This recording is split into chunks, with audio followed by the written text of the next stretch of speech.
Quiero darle la bienvenida en esta parte del programa a Erika Guevara Rosas, directora senior de Amnistía Internacional Global.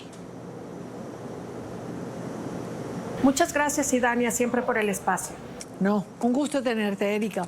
Luego de lo que ha pasado en Venezuela, importante saber cuál sería para ustedes ese impacto de una nueva crisis migratoria o de una nueva ola migratoria en la región, Erika.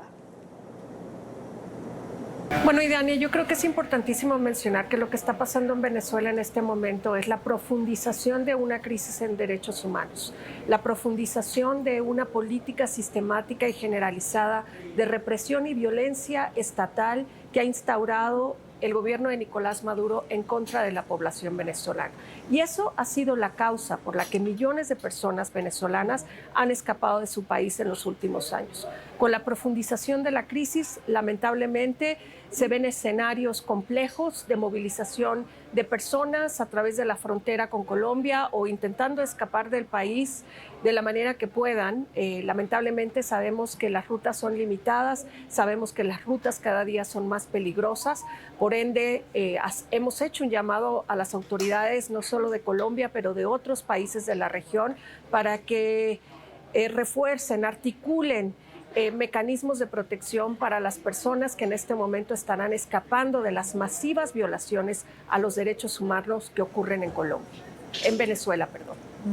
Ahora, Erika, desde la perspectiva de Amnistía Internacional, ¿cómo debería la administración de Gustavo Petro abordar este aumento de la migración venezolana en términos de derechos humanos, de política de integración, teniendo en cuenta que es el principal país donde la migración venezolana impacta? Bueno, Idania, efectivamente Colombia es el principal país de recepción de personas necesitadas de protección internacional venezolanas. Es el tercer país a nivel del mundo en el número de personas que ha tenido que acoger en los últimos años, particularmente en relación a la crisis de personas refugiadas venezolanas. El día de ayer yo me he reunido con el vicecanciller, le he expresado nuestras preocupaciones en torno a la situación y al contexto actual en Venezuela, pero también le hemos hecho un llamado para que el gobierno del presidente Petro pueda implementar políticas, mecanismos, prácticas que protejan a la población venezolana. Se conoce que por lo menos o casi 3 millones de personas venezolanas se encuentran en territorio colombiano. En los últimos años hemos visto algunos esfuerzos del gobierno en turno de intentar proveer protección. Hace algunos años con el establecimiento de una medida innovatoria como fue la protección humanitaria temporal, que además brindaba una ruta de regularización permanente para las personas venezolanas. Hoy pues son iniciativas, mecanismos que son insuficientes para atender la gravísima crisis humanitaria que ha representado la llegada de millones de personas a Colombia, personas que viven en situación de precariedad, en condiciones indignas, inhumanas en algunas ocasiones. Ya son miles las personas que se encuentran en una situación irregular en relación a su estatus migratorio, y eso pues lamentablemente hace que las condiciones sean graves para todas estas personas y sobre todo en un contexto en donde probablemente llegarán más. Claro.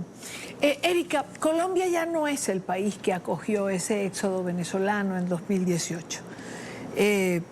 La infraestructura, por decirlo de alguna manera, o políticas del expresidente Duque no se continuaron en la administración del presidente Petro. ¿Cómo puede afectar a la diáspora venezolana? Bueno, Idania, como te comentaba, todas las medidas han sido insuficientes hasta este momento, incluidas las del gobierno pasado, las de este gobierno. Estamos viendo, lamentablemente, condiciones complicadas para el ejercicio fundamental de derechos económicos, sociales y culturales para las personas venezolanas en Colombia. Cada día no documentamos mayor evidencia de las condiciones de precariedad en la que viven. la mayoría de la población venezolana se ve enfrentada a la única opción de la economía informal, a pesar que contribuyen enormemente a la economía colombiana, lo hacen a través de las economías informales en donde no se les garantiza ningún derecho, viven en condiciones inclusive violatorias a sus derechos laborales, y solo por ponerte un ejemplo, pero también hablamos del derecho al acceso a la salud, a la educación para niñas, niños y adolescentes venezolanos, estamos hablando de situaciones de discriminación, de racismo, de violencia de género en contra de mujeres y personas LGTBIQ+, precisamente porque falta una política integral de atención a las demandas y necesidades de una población que además llega a comunidades de acogida que han estado históricamente marginalizadas y abandonadas por el Estado. Así que las políticas de protección a la población venezolana también benefician a esas comunidades locales de acogida que hoy día a veces terminan reemplazando la responsabilidad del Estado en recibiendo y acogiendo a toda esta población. ¿Qué desafíos, Erika? Bueno, o mejor dicho, los venezolanos han enfrentado una cantidad de desafíos en su tránsito. Y en este largo caminar por la región, cuando comenzó toda esta diáspora, ¿no tendrían los países que comenzar a prepararse para mejorar la protección y la asistencia en caso de una nueva oleada migratoria? Y Dania, la crisis de personas refugiadas venezolanas es una crisis catastrófica humanitaria en todo el continente. Hoy vemos cómo las personas buscando protección en otros países asumen rutas peligrosísimas de tránsito, incluido en el tapón del Darién, que ya no solo es un tapón geográfico, se ha convertido en un tapón de seguridad, en donde vemos la falta de articulación de los estados para proveer protección por un lado, pero por otro lado una coordinación estatal de asistencia técnica, financiera y demás para prevenir el paso y generar condiciones de mayor inseguridad, tanto en el Darién como en otras zonas fronterizas. Lamentablemente, a pesar de los compromisos asumidos por los estados, hoy que se preparan para el plan de acción a los 40 años de la Declaración de Cartagena, que será firmado en Chile al final del año, con tremendas promesas de progreso para la protección de personas en necesidad de protección internacional, vemos la contradicción en las políticas y prácticas. Vemos políticas restrictivas, políticas militarizadas en las fronteras, políticas inhumanas, como en el caso de los Estados Unidos, que previenen a las personas de ejercer su derecho a solicitar asilo, que les expulsan y les obligan a permanecer en comunidades del lado mexicano que están expuestas a la violencia generalizada, expuestas a los grupos del crimen organizado, sin medidas de contención y protección para garantizar sus derechos humanos. Quiero volver a un punto que mencionaste al comienzo de la entrevista, pero que me parece válido retomar, y es este capítulo oscuro en relación a la violación de derechos humanos que se está escribiendo en Venezuela. ¿Qué decir sobre esta represión brutal que estamos viendo?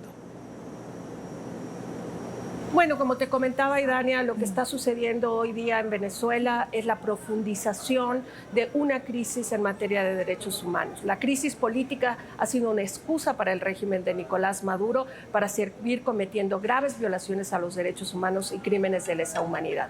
Desde el 28 de julio hasta ahora se conoce que por lo menos 1.600 personas han sido detenidas arbitrariamente por motivos políticos, por ejercer sus derechos a la protesta pacífica, a expresarse libremente a través de sus redes sociales. Hemos recibido reportes gravísimos, desgarradores de niñas, niños, adolescentes. Se conoce por lo menos 100 casos que han sido detenidos arbitrariamente, que han sido sujetos de tortura, malos tratos. Conocemos el caso de 2 adolescentes que de las torturas que sufrieron han quedado discapacitados permanentemente.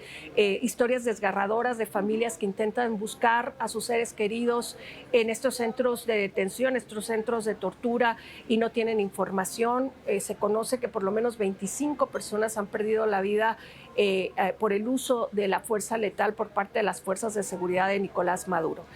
La comunidad internacional tiene que asumir que esta crisis venezolana es una crisis global, que no solo afecta y ha devastado la vida de millones de personas venezolanas, del pueblo entero venezolano, sino que además pone en descubierto el riesgo del desmantelamiento de los sistemas de protección global.